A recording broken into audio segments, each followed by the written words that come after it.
Muchas gracias, Lucho, y a través tuyo quiero agradecer a Bienestar y Desarrollo porque es un espacio que yo siempre he valorado y donde tenemos grandes experiencias y poder contribuir me llena de honor y le agradezco y le reitero a todo tu equipo mi agradecimiento por esta invitación. Sin duda hoy día nos encontramos en un momento en la humanidad muy especial, en donde hay muchas generaciones que se están viendo enfrentadas a esto que nos ha generado una serie de incertidumbre y por qué no decirle temores, pero creo que cada uno de los actores tiene que hacer lo suyo para ver cómo seguimos construyendo desde esta adversidad. Eh, lo que hoy día nos convoca es revisar una temática que voy a tratar de hacerla extraordinariamente amigable, que por favor los que son expertos no se sientan ofendidos porque quiero hacerlo precisamente con un lenguaje que pueda abordar a todos los tipos de personas con las competencias que puedan estar aquí en la audiencia. Lo que más me interesa es que recojamos desde los mensajes centrales las reflexiones que a cada uno nos parezcan pertinentes. Eh, Creo que hay dos grandes puntos que quisiera tratar. Uno, que tiene que ver con lo más contingente y que le quiero llamar las siguientes olas. Que yo creo que la situación coyuntural más sensible que nos encontramos hoy día ya es la octava semana de la epidemia y que dice relación con cómo nos vamos a manejar, porque ya era obvio que en el primer periodo la discusión era si bloqueábamos la ciudad y el país o hacíamos bloqueos parciales y la discusión era dicotómica. Hoy día la discusión es mucho más difícil de salvar en esa disciplina o esa forma, es decir, uno u otro, dado que tenemos que ver cómo se reactiva el país y por otro lado cómo seguimos conteniendo este tsunami que sigue estando ahí presente. Y por eso quiero que hablemos de la siguiente ola y cómo entonces el sistema de salud se tiene que adaptar. Y el segundo gran tema es uno que se ha venido ya generando, que dice relación con la deuda sanitaria que se ha ido instalando y que no partió con el COVID, sino que con otro fenómeno que nos acompañó el 18 de octubre, y que dice relación con cómo se han acumulado las listas de espera, las listas de espera especialistas, la disminución del control de los pacientes crónicos, asociado ahora con el dramatismo a las restricciones de presupuesto, que nadie puede hacer abstracción de ellas, como también los fondos que estaban destinados a resolver estas otras brechas que ya señalaba, se van a tener y se han tenido de hecho que destinar a combatir la pandemia, y lo que todos también sabemos, ya se dice que hay cifras de sobre, el presidente así lo ha señalado, sobre 1 millón de personas que estarían sin trabajo hoy día. Es decir, ese es el escenario y por ahí entonces vamos a tener que abordarlo y quiero referirme a cada uno de estos temas, desde la mirada sanitaria. Para ilustrar claramente y poner en contexto, ¿no es cierto?, cuando hablamos de las siguientes olas, esta es la primera ola y la segunda y tercera y las que fueran y las que tuviéramos que soportar mientras no tengamos vacuna, lo que tenemos que recoger es que lo que en ella lo que se busca es cómo minimizamos, mitigamos y como se ha dicho, aplanamos la curva para que el efecto y el impacto sobre la población que tenga el virus no sobrepase las capacidades instaladas del sistema de salud. Y esa es toda la estrategia, y la estrategia que vamos a tener que seguir teniendo hacia adelante es identificar y bloquear, testear y bloquear. Y esa es la discusión que las otras olas que pudiéramos tener eventualmente, todavía estamos en la primera, posiblemente con una forma más de meseta, a diferencia de la que se muestra aquí en rojo, se parece más a la celeste afortunadamente, y que ha significado que no hemos sobrepasado los umbrales de capacidades sanitarias del país. Pero obviamente esto vamos a tener que ir transitando, ya se empieza la discusión cómo nos vamos abriendo, y eso es un desafío que vamos a tener que abordar con mucha sapiencia, en un ambiente que nuestras sociedades no están acostumbradas, que es a un ambiente de incertidumbre. Y aquí quise traer un elemento que recogió hoy día, que aparece ayer en el Financial Times y que Nature, que es una revista con una editorial muy rigurosa, lo releva, y es como en un estudio que hicieron recientemente tomar todos los países que aquí se señalan, y después también aparece Ecuador en algunas ciudades específicas, estudiaron en el tiempo hacia atrás y pudieron ver la diferencia en 5 años de las mortalidades de todos estos países en función, comparado con la mortalidad en este mismo periodo de COVID. Y lo que termina mostrando es lo que se señala ahí el titular, que la mortalidad de los 5 años anteriores fue 60% inferior, o dicho al revés, ahora es 60% más elevada que el promedio de la mortalidad de los años anteriores. Uno podría decir que hubo un cambio de poblaciones, que hay año móvil, pero es de tal magnitud el cambio que obviamente nos instala en una alarma, podríamos decir, dramática. Aquí a la derecha nada más que quiero destacarles eh,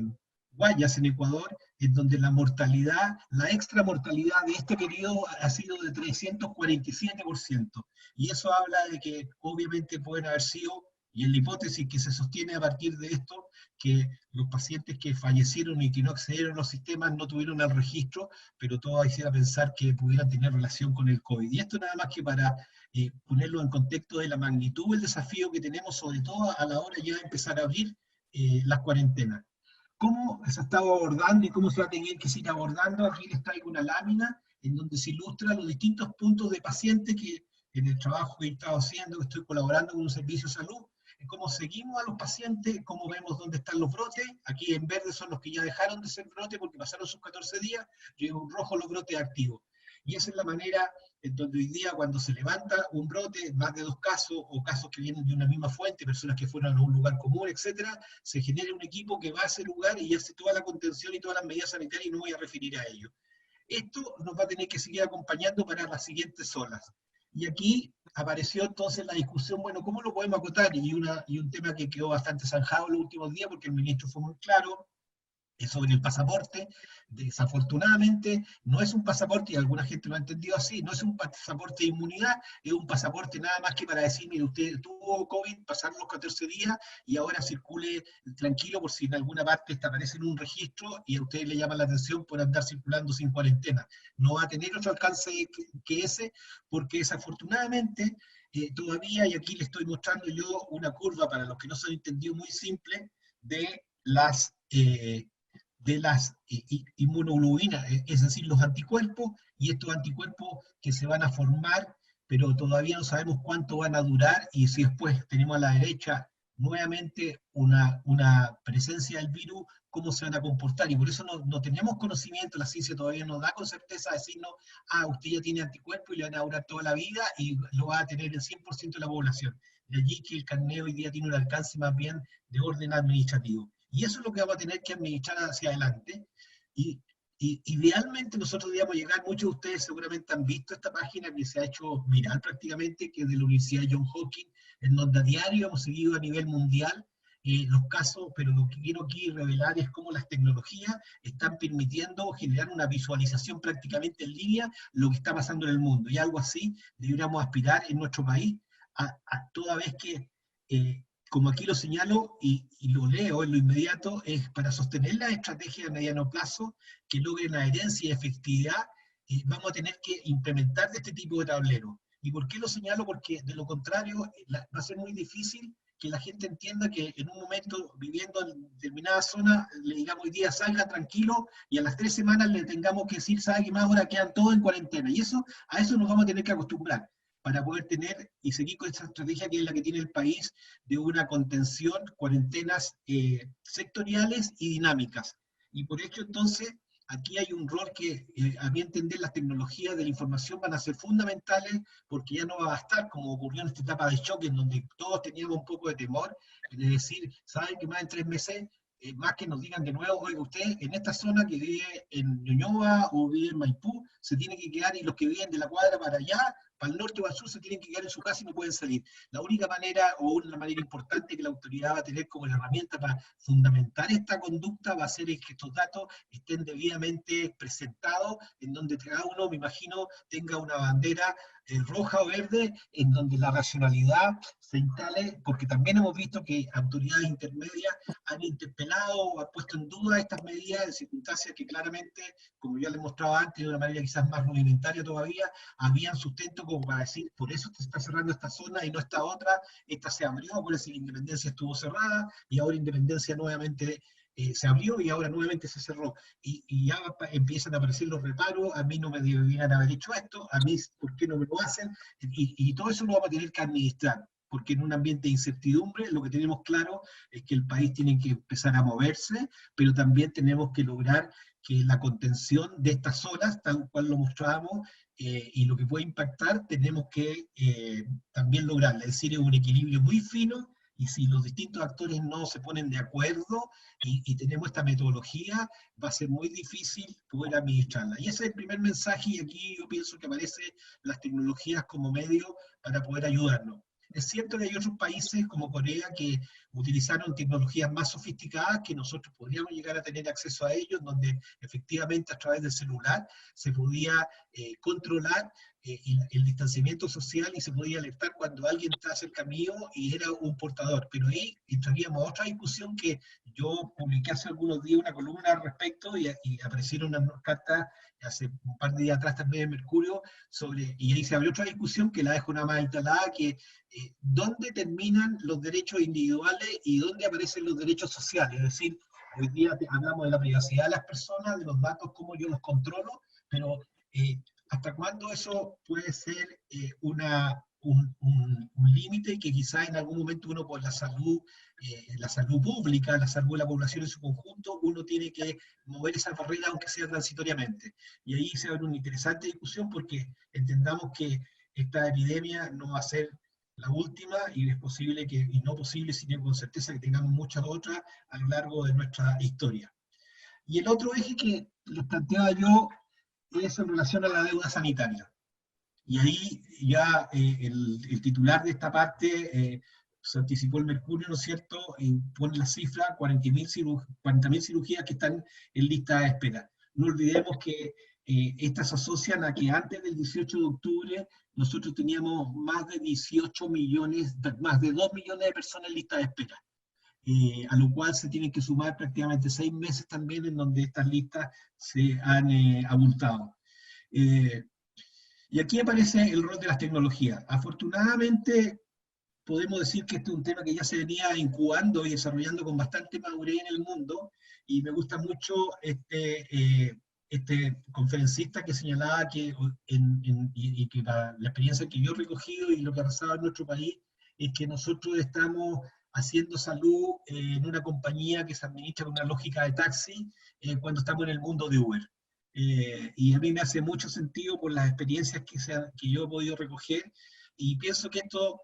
que era lo que hasta hoy día ocurría en nuestro medio cuando uno hablaba de cómo incorporar tecnología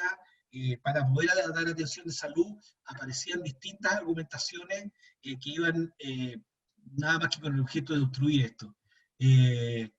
Pero como les decía, este tema ya se venía conversando. Aquí les muestro una encuesta que se hizo en la Asociación Americana de Hospitales hace 3 años atrás, y donde prácticamente en síntesis sobre el 70% de todos los líderes decían que la atención, el cuidado digital era uno de los temas relevantes para ellos, la innovación digital, la necesidad de generar rendición de cuentas y análisis prospectivo de sus prácticas se tenían que hacer a través del mundo digital. Es decir, ya existía, por lo menos en Estados Unidos, una clara conciencia de que las tecnologías en materia de salud habían venido para quedarse. Y aquí otra experiencia también de cómo los modelos de atención de salud en el mundo también vienen transformándose, y aquí vemos cómo hoy día de manera creciente, y lo ven en la línea celeste, empiezan a aumentar en la última década las atenciones ambulatorias, y cómo empiezan a disminuir las atenciones hospitalarias. Es decir, cómo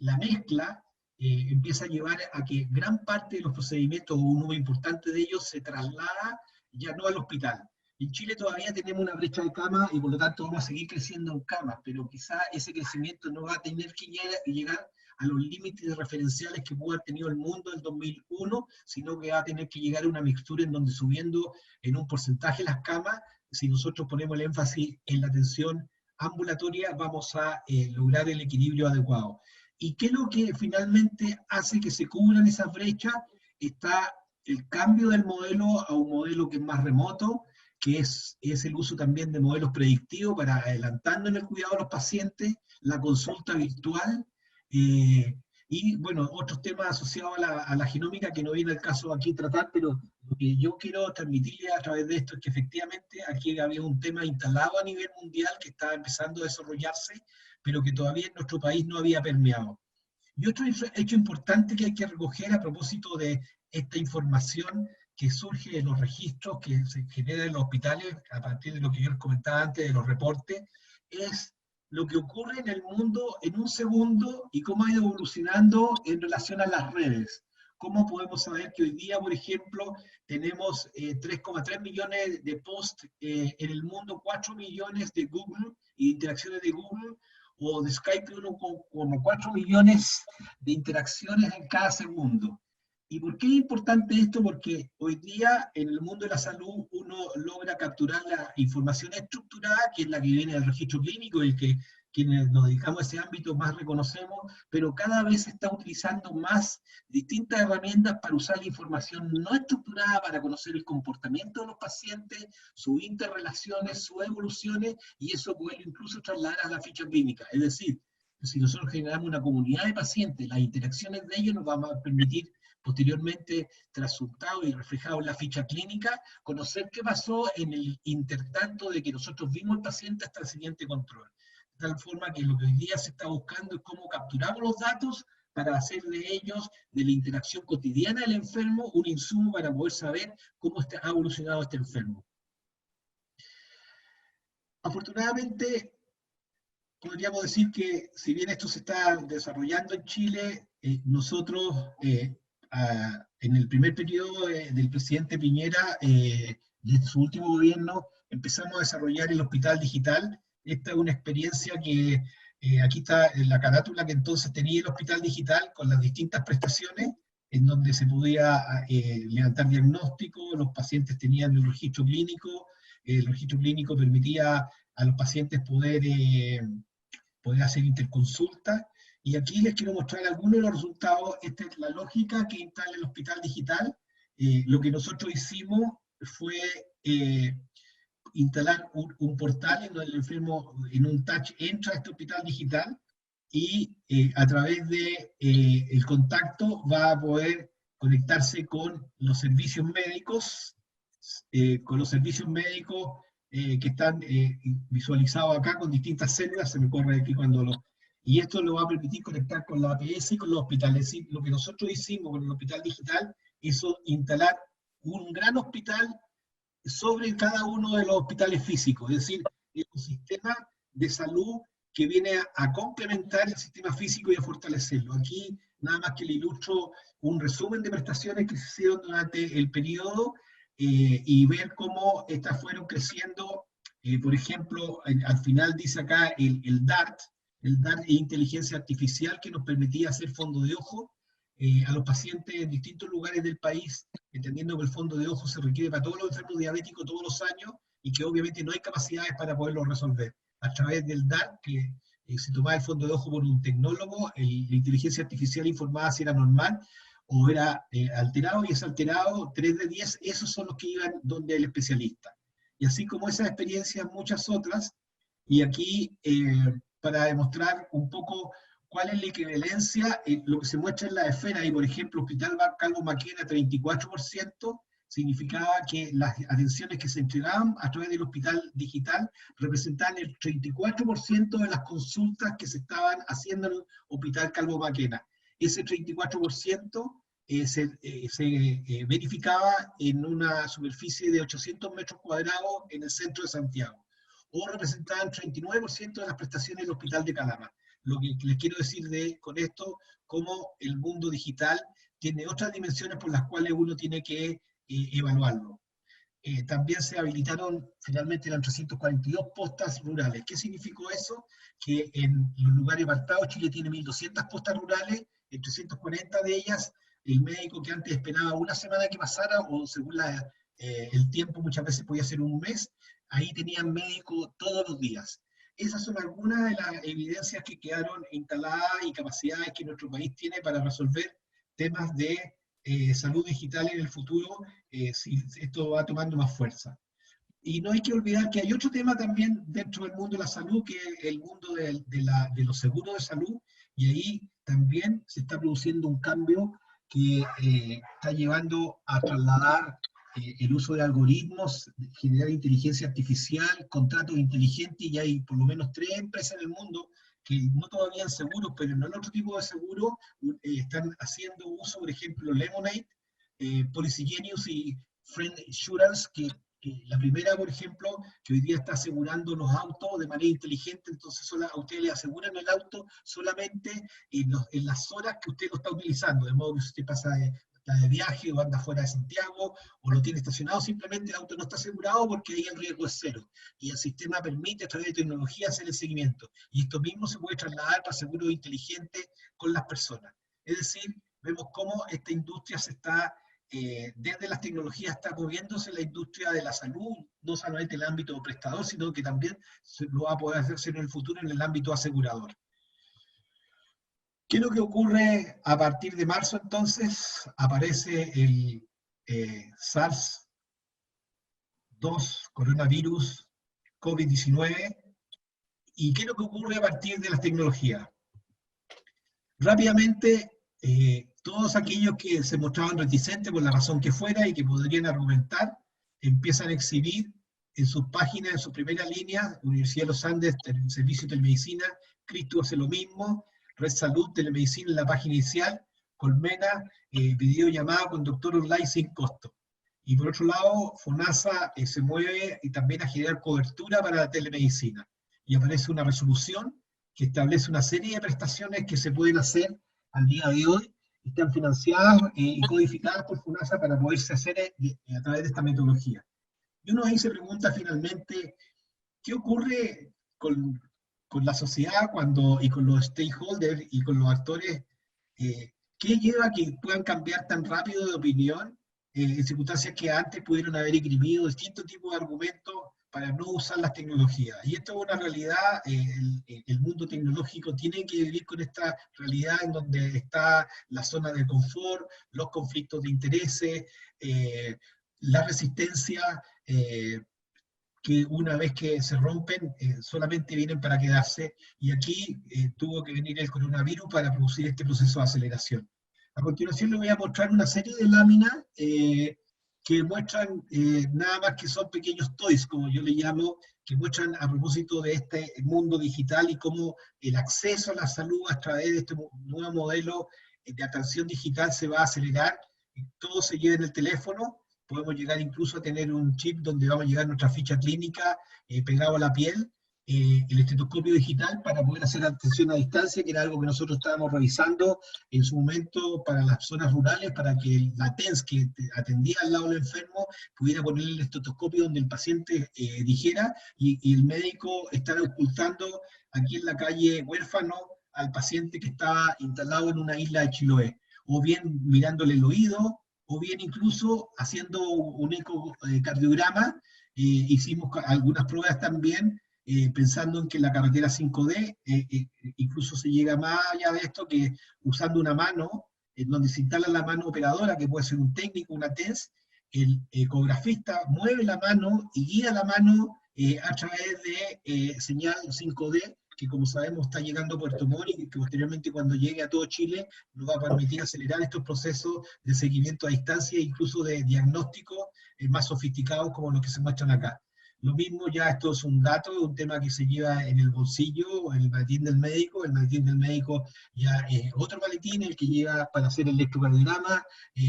poder medir el oxígeno, o este multidiagnóstico que nos permite tomar glicemia, tomar otro examen en laboratorio, hematocrit y presión arterial. Lo mismo acá, otra modalidad.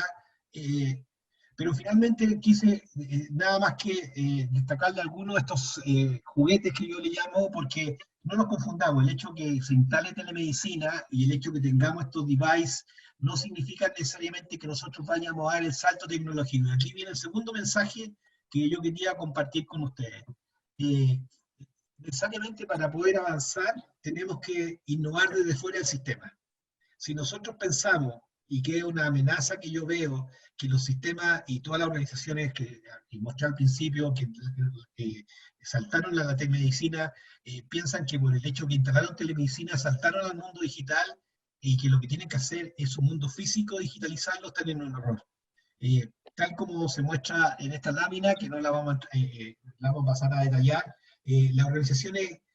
que comprendan que la transformación digital es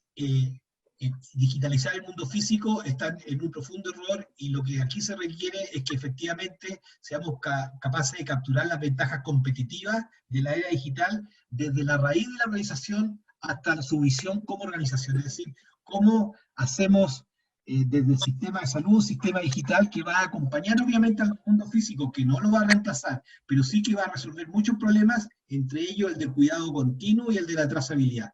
Y aquí les muestro ya más aterrizado el modelo conceptual que estamos trabajando, que se llama Salud 5i. Una vez que ya no está este espacio a seguir desarrollando en el Hospital Digital, hemos estado implementando, y es como ustedes tienen aquí al medio la plataforma tecnológica, donde está el portal de los pacientes, al lado derecho de su pantalla ven los profesionales de los distintos ámbitos, con las distintas especialidades, y cómo unen este mundo, el mundo de los profesionales a través de estas plataformas, con distintos grupos de usuarios. ¿Qué es lo que ocurre acá? Al medio lo que finalmente tenemos es un sistema de atención que permite hacer seguimiento a distancia, conectarse uno a uno con esos pacientes, y por último, poderle agregar una coordinación con la red física, y a partir de esa red física poder incluso instalar la data para generar conocimiento del comportamiento de esas poblaciones. Es decir, con el mundo digital no solamente estamos logrando hacer telemedicina, juntar un grupo de pacientes con un médico en particular, que es lo que se ha hecho casi de manera de emergencia por cada organización en este periodo, sino lo que se puede hacer es un seguimiento permanente de esta población, incluso instalando Internet de las cosas para hacerle monitoreo. Y todo esto se puede coordinar con la red física. ¿Qué es lo que se logra finalmente con este sistema de atención? Se logra que este continuo y trazabilidad de los pacientes que la red física hoy día no entrega, se pueda dar desde el mundo digital a través de este modelo de atención. Y eso nos permite dar un salto para poder hacer mejor seguimiento de crónico, para poder hacer monitoreo y para poder resolver, entre otras cosas, muchos de estos enfermos en interconsulta que hoy día esperan. Para darles un solo dato, nosotros en las listas de pacientes que teníamos en interconsulta para nefrología, entre el momento que el médico de atención primaria le determinaba una atención y el paciente era atendido por el nefrólogo, pasaba un año. A través del hospital digital, la media de atención era 61 horas. De eso estamos hablando, y de esa dimensión estamos hablando, y el nivel de resolución era superior al 60%, es decir,